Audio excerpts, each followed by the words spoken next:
नमस्कार और स्वागत है।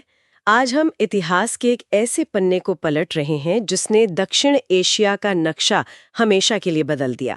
भारत का विभाजन। हमारे पास भारत पाकिस्तान विभाजन की कथा से जुड़े कुछ अहम दस्तावेज और विश्लेषण है।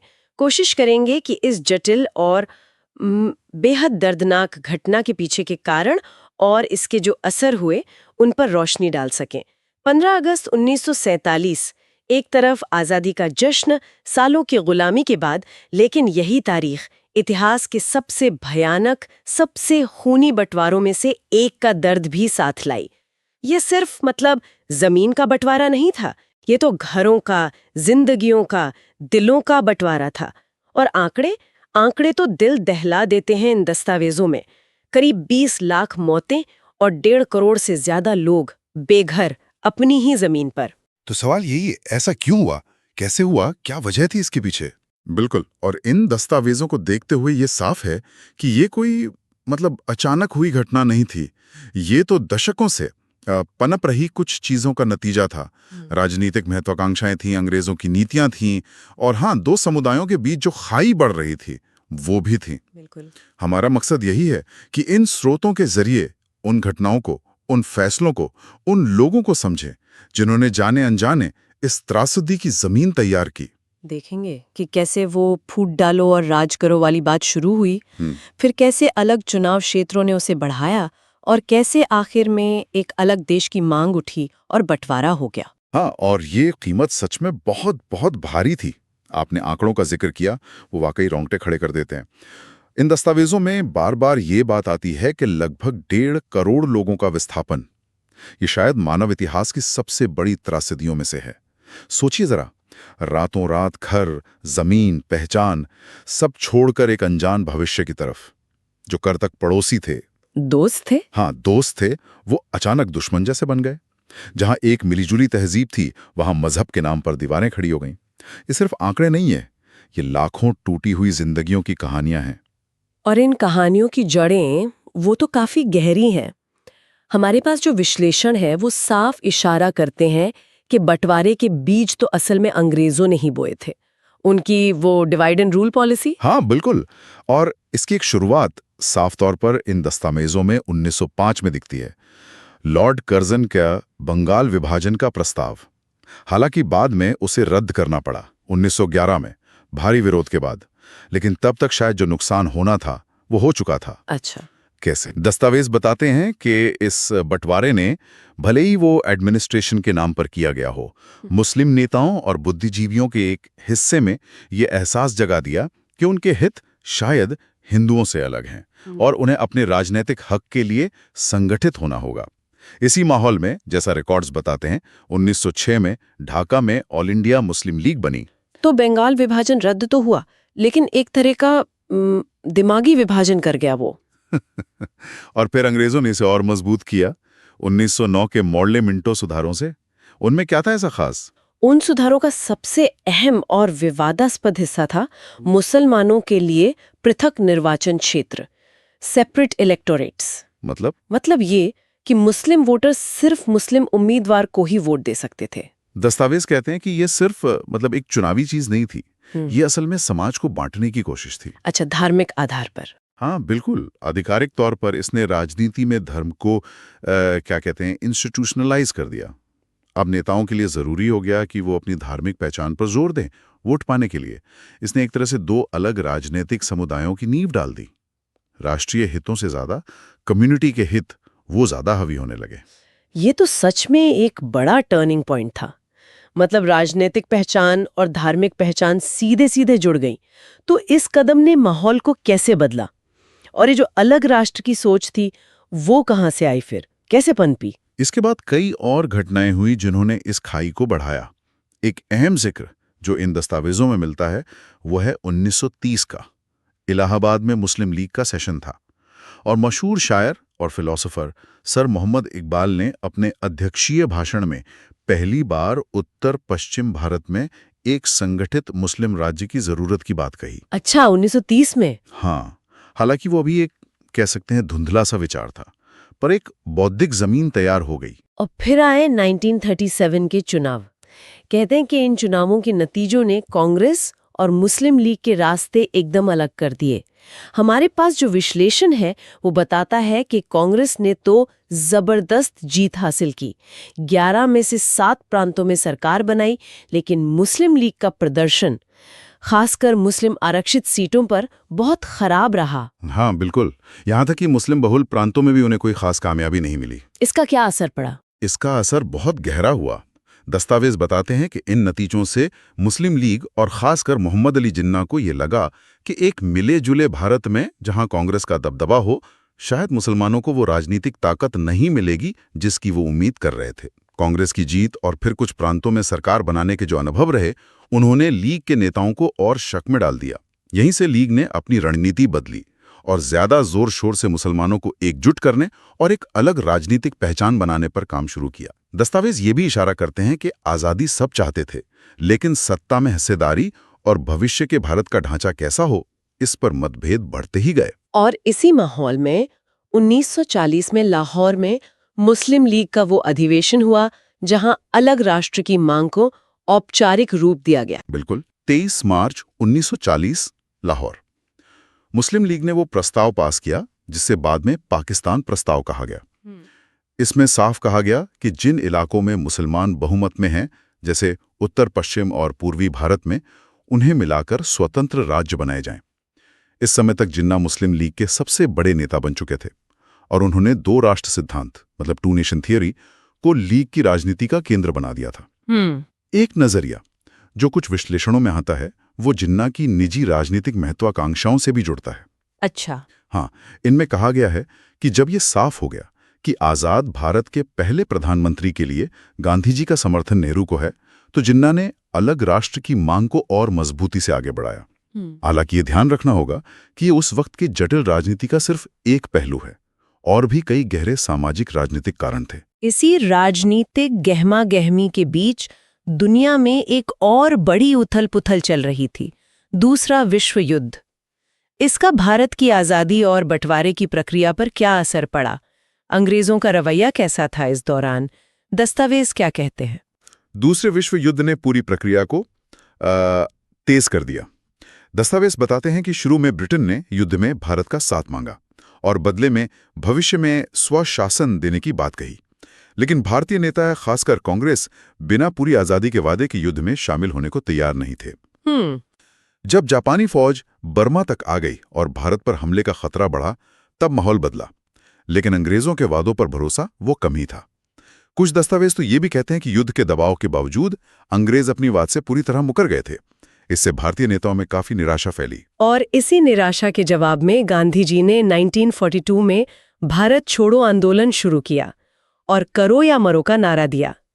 ये एक बड़ा कदम था, खासकर गांधी जी के अहिंसा के सिद्धांत को देखते हुए। हाँ, ये एक निर्णायक मोड़ था। जैसा दस्तावेजों में दर्ज है, गांधी जी और कांग्रेस लीडरशिप को शायद लग गया था कि अब आर पार की लड़ाई का वक्त है। करो या मरो के नारे ने पूरे देश में जोश भर दिया। हालांकि अंग्रेजों ने बहुत सख्ती से आंदोलन को कुचला, बड़े नेताओं को जेल में डाल दिया, लेकिन इस आंदोलन ने अंग्रेजी हुकूमत की नींव हिला दी थी। और उधर विश्व युद्ध ने ब्रिटेन को कमजोर भी कर दिया था। बिल्कुल, आर्थिक और सैन्य रूप से ब्रिटेन बहुत कमजोर हो चुका था। युद्ध के बाद उनके लिए भारत जैसे बड़े देश पर कब्जा बनाए रखना लगभग नामुमकिन था। इन सब दबावों के चलते आखिरकार अंग्रेजों को भारत छोड़ने का फैसला लेना पड़ा।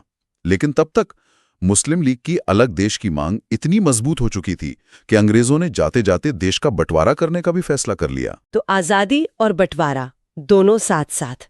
अब सवाल था कि बंटवारा होगा कैसे, हदें कैसे तय होंगी। ये प्रक्रिया तो और भी ज्यादा उलझी हुई और दर्दनाक साबित हुई। एक मजेदार बात जो इन दस्तावेजों में है वो लॉर्ड माउंटबेटन का आजादी के लिए 15 अगस्त की तारीख चुनना है। हाँ, ये वाकई एक दिलचस्प बात है।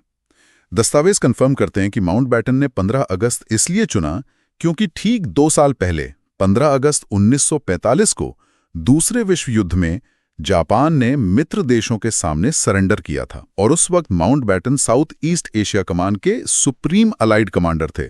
तो ये तारीख उनके लिए एक बड़ी जीत का प्रतीक थी। अच्छा, तो ये उनके लिए लकी डेट थी एक तरह से। हाँ, शायद उन्होंने इसे अपने लिए शुभ माना। लेकिन भारत के लिए ये तारीख जश्न के साथ साथ गहरे जख्म भी लेकर आई। और फिर वो सीमा रेखा, रैडक्लिफ लाइन, इसे खींचने की जिम्मेदारी सर सिरिल रैडक्लिफ को दी गई। कहते वो पहले कभी भारत आए भी नहीं थे। और सबसे हैरान करने वाली बात, जो दस्तावेज बताते हैं, उन्हें ये काम करने के लिए सिर्फ 5 हफ्ते दिए गए। ये कैसे मुमकिन था? ये वाकई चौंकाने वाला है। सर सिरिल रैडक्लिफ एक ब्रिटिश वकील थे। भारत के भूगोल, समाज, संस्कृति किसी की खास जानकारी नहीं थी उन्हें 2 बाउंड्री कमीशंस बंगाल और पंजाब का चेयरमैन बनाया गया।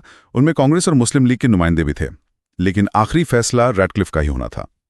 5 हफ्तों में हजारों मील लंबी लाइन खींचना, जो करोड़ों लोगों की जिंदगी तय करने वाली थी, वो भी पुराने नक्शों और अधूरे जनगणना आंकड़ों के आधार पर, ये तो मतलब नामुमकिन सा काम था। पर क्यों इतनी जल्दी? दस्तावेज बताते हैं कि इस जल्दबाजी के पीछे माउंटबैटन की भारत से जल्दी निकलने की इच्छा थी और कानून व्यवस्था की स्थिति भी बिगड़ रही थी। लेकिन इससे भी बड़ी गड़बड़ तो तब हुई जब ये लाइन तैयार होने के बाद भी इसे बताया नहीं गया वक्त पर। दस्तावेज कहते हैं कि रेडक्लिफ रिपोर्ट 12 अगस्त तक तैयार थी, लेकिन इसे लागू किया गया 17 अगस्त को, आजादी के 2 दिन बाद। इस देरी का इतना भयानक नतीजा क्यों निकला? ये देरी बंटवारे की त्रासदी का शायद सबसे दुखद और विवादास्पद हिस्सा है। सोचिए, 15 अगस्त को देश आजाद हो गया, 2 नए देश बन गए, लेकिन करोड़ों लोगों को पता ही नहीं कि उनका घर, उनका गांव, वो भारत में है या पाकिस्तान में। अरे बाप रे! ये अनिश्चितता जानलेवा साबित हुई। दस्तावेज साफ दिखाते हैं कि इस कंफ्यूजन ने अफवाहों को, डर को, नफरत को बेतहाशा बढ़ाया। दोनों तरफ के कट्टरपंथियों को हिंसा फैलाने का जैसे खुला मौका मिल गया। जहां सीमा साफ नहीं थी, वहां लूटपाट, आगजनी, कत्लेआम सब हुआ। कई इतिहासकार मानते हैं, जैसा इन विश्लेषणों में भी कहा गया है, कि अगर ये लाइन 15 अगस्त से पहले या उसी दिन बता दी जाती, तो शायद प्रशासन को हालात संभालने का कुछ वक्त मिलता और लाखों जानें बच सकती थी। तो ये अनिश्चितता ने आग में घी का काम किया। बिल्कुल, हिंसा के लिए सबसे मुफीद माहौल बन गया। ये सोचना भी कितना भयानक है कि सिर्फ एक प्रशासनिक फैसले की टाइमिंग इतनी बड़ी मानवीय त्रासदी की वजह बन गई। और ये बंटवारा सिर्फ जमीन का नहीं था। दस्तावेज बताते हैं कि छोटी छोटी चीजों का बंटवारा हुआ, सरकारी संपत्ति, किताबें, यहाँ तक कि टाइपराइटरों का भी। और उसको लेकर भी काफी खींचतान हुई। और कुल संपत्ति और देनदारियों का बंटवारा मोटे तौर पर 80-20 के अनुपात में हुआ, जिसमें भारत के हिस्से में ज्यादा आया, शायद 82% जैसा एक स्रोत में लिखा है। हाँ, ये पहलू दिखाता है कि विभाजन कितना हर स्तर पर था। एक तरफ नक्शे पर लकीरें खिंच रही थीं, दूसरी तरफ दफ्तरों में मेज कुर्सियों का हिसाब हो रहा था। रेलवे के डिब्बों से लेकर पुलिस बैंड के बाजों तक हर चीज का बंटवारा हुआ। इन दस्तावेजों में ऐसे किस्से भी हैं जहां लाइब्रेरी की किताबों को टाइटल के अक्षर के हिसाब से बांटने की कोशिश हुई। क्या बात कर रहे हैं? हाँ, ये सब उस वक्त की अफरा तफरी, अविश्वास और कड़वाहट को दिखाता है, जहां हर छोटी चीज पर झगड़ा था। ये सिर्फ 2 देशों का बनना नहीं था, ये एक साझी विरासत का बहुत दर्दनाक और कभी-कभी बड़ा अजीब सा विघटन भी था। इस पूरे माहौल ने लोगों पर जो असर डाला होगा, मनोवैज्ञानिक असर, उसकी तो कल्पना भी मुश्किल है। और जैसा कि ये दस्तावेज इशारा करते हैं, बंटवारे का ये जख्म आज भी हरा है। इसका असर सिर्फ यादों में नहीं है, आज की राजनीति में भी दिखता है। खासकर कश्मीर मुद्दे को लेकर भारत पाकिस्तान के बीच जो तनाव है, उसकी जड़ें भी तो कहीं ना कहीं उसी दौर से जुड़ी हैं। तो इन दस्तावेजों और विश्लेषणों के आधार पर यह साफ है कि भारत का विभाजन कोई अचानक लिया गया फैसला नहीं था। इसके पीछे एक लंबा इतिहास है, अंग्रेजों की फूट डालो और राज करो नीति, जिसने दरारें डाली। हाँ। फिर अलग निर्वाचन क्षेत्रों ने उन दरारों को और पक्का किया। बिल्कुल। या राजनीतिक महत्वाकांक्षाएं, आपसी अविश्वास, इन्होंने खाई को और चौड़ा किया। और आखिर में बंटवारे की प्रक्रिया में जो भयानक जल्दबाजी और बदइंतजामी हुई, उसने इसे एक मानवीय त्रासदी में बदल दिया। बिल्कुल सही कहा आपने। 1905 के बंगाल विभाजन के प्रस्ताव से जो चिंगारी उठी, वो 1909 के मॉर्ले मिंटो सुधारों से भड़की। 1930 में इकबाल के विचारों ने उसे हवा दी। 1940 के पाकिस्तान प्रस्ताव ने आग लगा दी। और फिर रेडक्लिफ लाइन खींचने की जल्दबाजी और उसे घोषित करने में हुई देरी ने सबको जलाकर राख कर दिया। इन दस्तावेजों से गुजरते हुए हम उन मोड़ों को पहचान सकते हैं जहां शायद इतिहास कोई और रास्ता ले सकता था, पर ले नहीं पाया। और इसकी इंसानी कीमत इतनी भयानक थी कि उसका असर आज 7 दशक बाद भी दक्षिण एशिया की राजनीति, समाज, संस्कृति हर जगह महसूस होता है। ये दस्तावेज हमें बार बार सोचने पर मजबूर करते हैं। खासकर उस एक बिंदु पर। क्या होता अगर वो सीमा रेखा, वो रेड क्लिफ लाइन 15 अगस्त से पहले या उसी दिन साफ कर दी जाती? क्या इससे सच में लाखों जानें बच सकती थीं? ये एक ऐसा सवाल है जो इन दस्तावेजों को पढ़ने के बाद जहन में घूमता रहता है।